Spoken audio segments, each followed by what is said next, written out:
You guys voted on it in my most recent poll for my next guide video to be my Crescent Falls loot guide, and I'm here to deliver on that promise. This is going to be very similar to my Bright Sands loot guide, except for I'm going to try to speed it up just a little bit, and I'm not going to dive into whether you should keep the items or not. I already have a full video on that, and I will link that in the description. If you are curious on what items I think you should keep and what items I think you should sell in the cycle, head over to that video after this one. You can check that out for yourself. I'm going to dive straight into this. I'm just going to play some B-roll right in the background so you don't have to pay attention to the video unless you want to. Start out with Nutrition Farms Warehouse. All right, so at Nutrition Farms Warehouse, you're going to be able to find a lot of fertilizer, resin guns, shard slicers, print resin, zero system CPUs, ball bearings, aluminum scrap, sample containers, metallic alloys, indigenous fruit, sometimes gyroscopes, and derelict explosives. Heading over to the pumpkin fields, you should be able to find aluminum scrap, metallic alloys, and textiles around this area. There's not a whole lot in this area, not a whole lot to loot, but you will find a couple of these things. Jumping over to the hay fields, same kind of thing as pumpkin fields, aluminum scrap, metallic alloys, textiles, some coolers. You might find some indigenous fruits laying around these areas, but not a whole lot.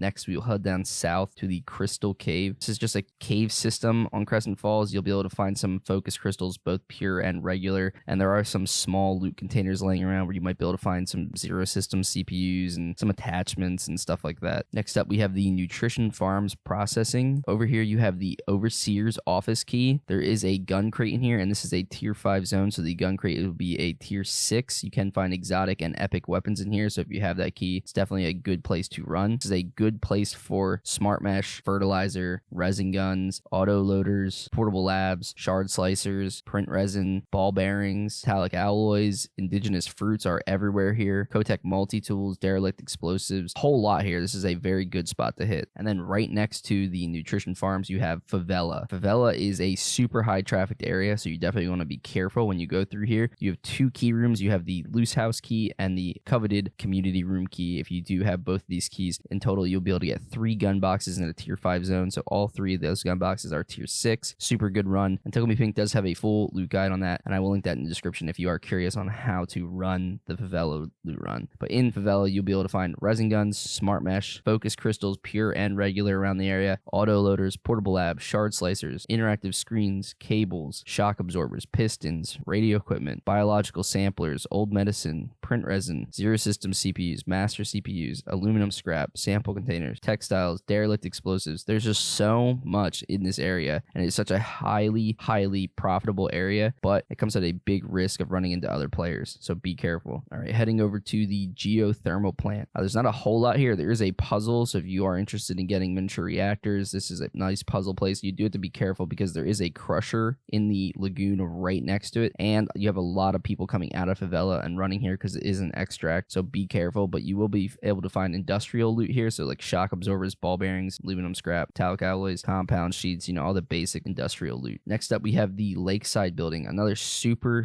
good spot to find smart mesh, shock absorbers, pistons, radio equipment, print resin, aluminum scrap, optic glass, Kotek multi-tools, gyroscopes. This is an industrial area, so you'll find a lot of the basic industrial loot like compound sheets and wires and stuff like that. In the far southeastern corner of the map, you'll have Root Rock Tunnel. There's not a whole lot to loot here. You'll find circuit boards, radio equipment, zero systems. There's only a couple loot containers, so it's not really worth your time hitting this, but if you are passing through, there are a couple containers to loot. Next up, dead smack in the center of the map, you have Green's Prospect. This is a super highly trafficked area. There is a lot of quests on Crescent Falls that are taking place inside this area of the map, so be very careful when you're going here. You have 2 key cards in this area. You have the garage office key and the bar key. Bar key is a very good key to have. It is a purple key, so if you do get this one, keep a hold of it. But in this area, you will find resin guns, smart mesh, auto loaders, portable labs, shard slicers, interactive screens, cables, pistons, circuit boards, biological samplers, old medicine, print resin, zero system CPUs, master CPUs, aluminum scraps, sample containers, Kotek multi-tools, derelict explosives, and much more. Next up, we have Starport Landing Pad. This is another highly trafficked area as people are trying to pass through to either the Starport Warehouse or Starport Admin. You'll be able to find interactive screens here, cables, zero system CPUs, optic glass, sometimes gyroscopes. There's not a whole lot to loot here except for a couple luggage and some other containers, but be very careful when you are in this area. Hopping over to the Starport Admin room. This is where you have the boss's office key, another highly prized key. There's a lot of safes and suitcases in there, so be very careful when you go into this office. Inside Starport Admin, you'll be able to find shard slicers, interactive screens, cables, circuit boards, radio equipment, print resin, zero system CPUs, master CPUs, aluminum scrap, optic glass, and then also sometimes gyroscopes. There are a lot of suitcases and jackets in this area, so if you are trying to farm key cards or K-marks or jewelry or anything like that, this is a good spot for that, but it's highly trafficked, so be very careful when looting. Right next to Starport Admin, you have the Starport Warehouse, another highly trafficked area. This is a great spot to find derelict explosives if you need those requests or any crafting items. You'll also be able to find portable labs, cables, pistons, circuit boards, radio equipment, print resin, zero system CPUs, ball bearings, master CPUs, aluminum scrap, optic glass, metallic alloys, textiles, and also sometimes gyroscopes. Be very careful when looting this. There are multiple marauders and savage marauders around this area. Also, right outside the back of the helipad is a crusher, so be very careful when going and jumping off the back of the helipad. In the far northeast of the map, you have Pinnacle Labs, another highly trafficked spot for a lot of quests that take place on Crescent Falls. This is a great spot to find fertilizer, resin guns, focus crystals, auto loaders, portable labs, shard slicers, interactive screens, shock absorbers, pistons, circuit boards. This is another spot where you can only find dust bloom on the map, so they are purple plant. I'll throw a picture up on the screen. You'll be able to see what they look like. You can only find those in the northeastern corners of the map, so keep an eye out for those. You'll also be able to find radio equipment, biological samplers, old medicine, print resin, zero system CPUs, master CPUs, aluminum scrap, sample containers, optic glass, textiles, indigenous fruit. This is a great spot to find gyroscopes and derelict explosives. Moving over to Oasis, you'll be able to find focus crystals around this area. This is another spawn for dust blooms, so keep an eye out for that. Print resin, aluminum scrap, gyroscopes, derelict explosives, but be very careful when you are traveling through Oasis. There are a ton of mobs in this area, from savage marauders to heavy striders to hardened rattlers. Be very careful when moving through this area. And then last but not least, we have the skeleton observation site. Not a whole lot going on here, except for there is a puzzle, so if you are looking for miniature reactors, this is a good spot to go. You can expect to find cables, radio equipment, zero system CPUs, master CPUs, aluminum scrap, and other small industrial loot around this area. And that about rounds out the Crescent Falls map. And on the key points of interest, there are some smaller points of interest around the map that don't really spawn a whole lot. I will link the Cycle DB in the description, so if you are looking for something specific on Crescent Falls, all you have to do is pull up the interactive Crescent Falls map, type in the item you're looking to find, and it will show you everywhere and every loot container on the map that you can find that specific item that you're looking for. I hope you guys enjoyed this guide. If there is anything I missed or a specific item that you are looking for, leave it down in the comments below and I will try to respond to all the comments as I can. Once again, thank you guys for all the recent love and support on my videos. It means a lot to me. We've hit 10K on my first ever cycle video. You guys do not understand how much that means to me. Thank you guys for supporting me. Consider leaving a comment, a like, and subscribe if you did enjoy the content, and I'll see you guys in the next video.